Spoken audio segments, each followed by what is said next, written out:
Hi, I'm Jewel. Welcome to Mighty Writers. This is a Philadelphia-based nonprofit that helps underprivileged kids learn to read and write. I never thought I'd become a writer. It's kind of funny that I'm a writer for a living. I had a really difficult time learning to read when I was young. I was undiagnosed with dyslexia. And I moved around a lot. I think we had a different school almost every year. And that's hard, right? Moving around, new kids all the time. But the dyslexia thing was really hard. I had no idea I was smart. I had no idea. It just all was hard. School was hard. Math was really hard. I ended up having a really amazing teacher a couple. But I ended up being really inspired in 8th grade because there was a philosophy program, and I loved the information so much that I ended up finally really just buckling down and trying to figure out how to get myself to read better. I ended up realizing I would take a white piece of paper and I would I used an X-Acto knife and I cut a little teeny line out, just the width of a sentence.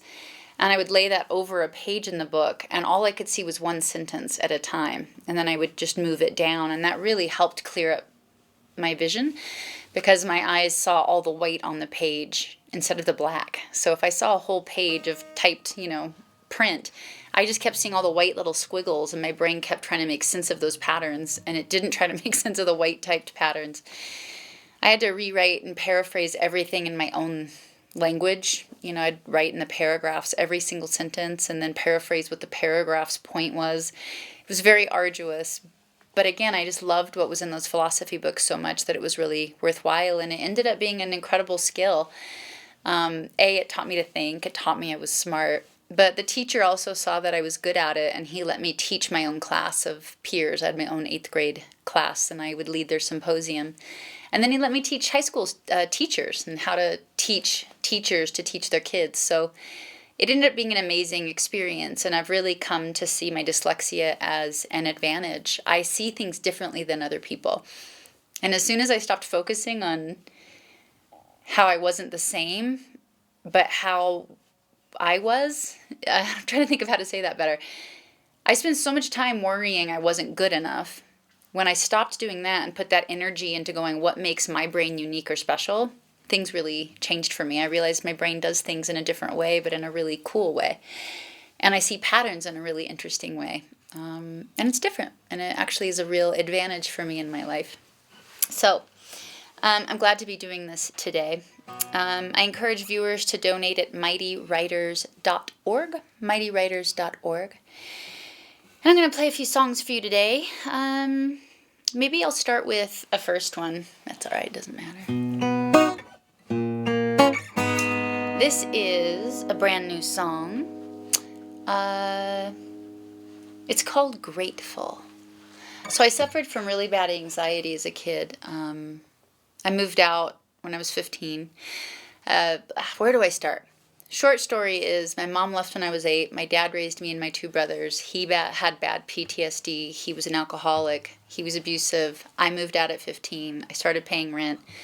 I ended up homeless at 18 because I wouldn't have sex with a boss. Started living in a car. My car got stolen. I was shoplifting a lot. And was stealing a dress one day, and I realized that if I didn't turn my life around, things wouldn't work out real well for me. And I started looking at how to retrain myself. If my nature wasn't good, right? Something I learned in philosophy, nature versus nurture. If my nature wasn't good, could I get to know if my nurture wasn't good, could I ever get to know my real nature?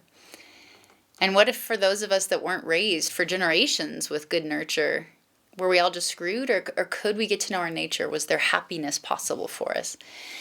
So those were the kinds of things I started asking myself. Hey, Tim, would you hand me a capo? I'm hoping it's in the pocket of that bag.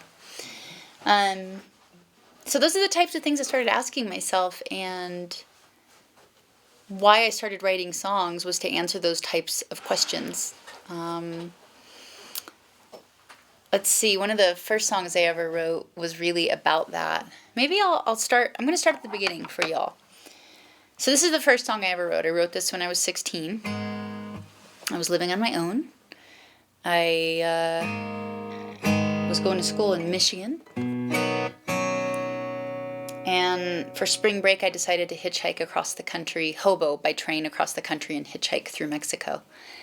I'm from Alaska, so seeing America, the lower 48, the States, for the first time was really culture shock. And I was asking myself these questions, these sort of philosophical questions, and pondering about our nature and our nurture and who will save us.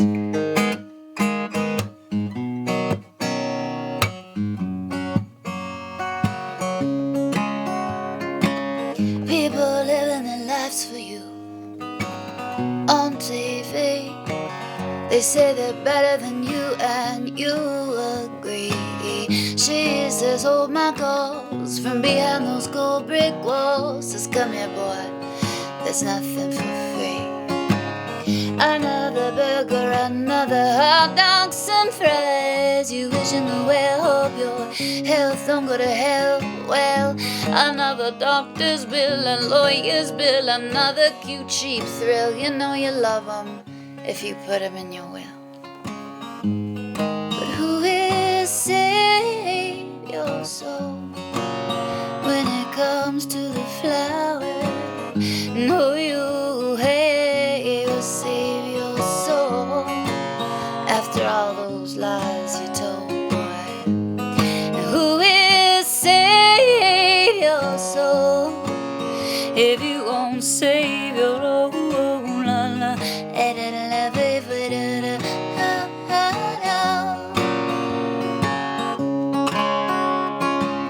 We'd rather hustle and rather bustle and rather cuss some and the cops want someone to bust down on Old Lynn's Avenue. Oh, another day, another dollar, another war, another tower went up where the homeless had their home. So we pray to as many different gods as there are flowers. But we call religion our friend, we are so worried about saving our souls, afraid that God will take his toll, that we forget to begin. But who will save your soul when it comes to the memories?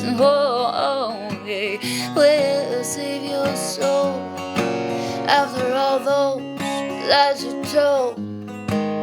Who will save your soul if you won't save your own? Da, da, da, da, da. Now some are walking, some are talking, some are stalking, they kill. You got so-called social security, but that don't pay your bills. There's addictions to feed and our mouths to pay. So you bargain with the devil, say you're okay today, say that you love him, take the money and run.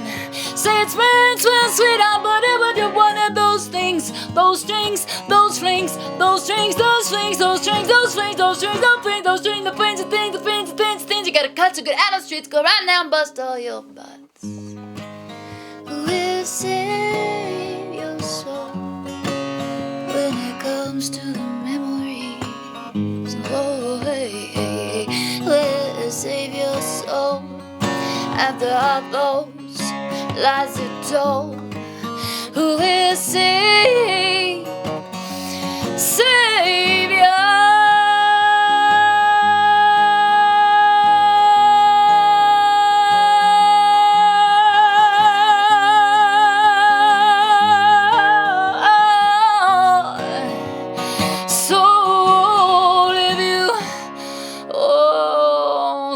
you save your own?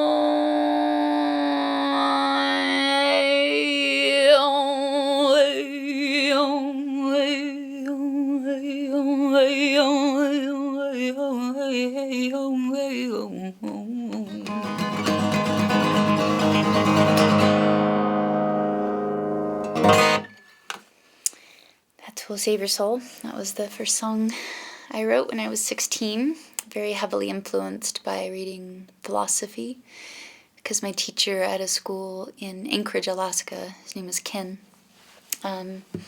I went to an alternative school where all the teachers went by first names. Maybe it had me reading The Symposium and Kafka and all kinds of amazing, beautiful philosophy. And it was the first time I realized I could think, and that maybe my thinking was my way out of my poverty, out of my pain.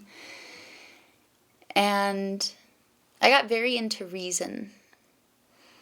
And he took me aside later that year and started introducing me into poetry. He had a really astute observation that reason wasn't purely who I was, that a big part of me, and I would then say, of course, humanity, is heart.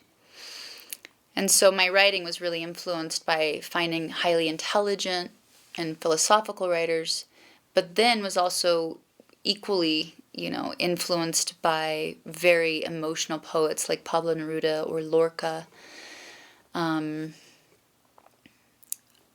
A lot of my favorite writing and favorite books were written in countries that had a lot of political upheaval. I liked Russia and South America a lot, actually, because they often wrote about the underdog and the common man.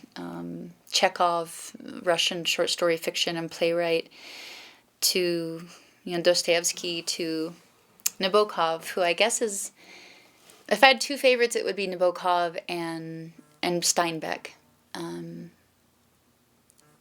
I just loved what they cared about and the way they expressed it. Neruda, Octavio Paz, Lorca, so many poets also just, we need poetry to get at the underpinnings. We need metaphor to talk about our soul, because souls are indescribable. So that's why poetry exists, in my opinion. Looking at some of these questions. So yeah, my English, my philosophy teacher in 8th grade, 9th grade. My 5th grade writing teacher was a big influence, Mr. Duncan, because I had very bad handwriting and was very dyslexic. I was very bad at spelling. But he saw that I was very, very creative.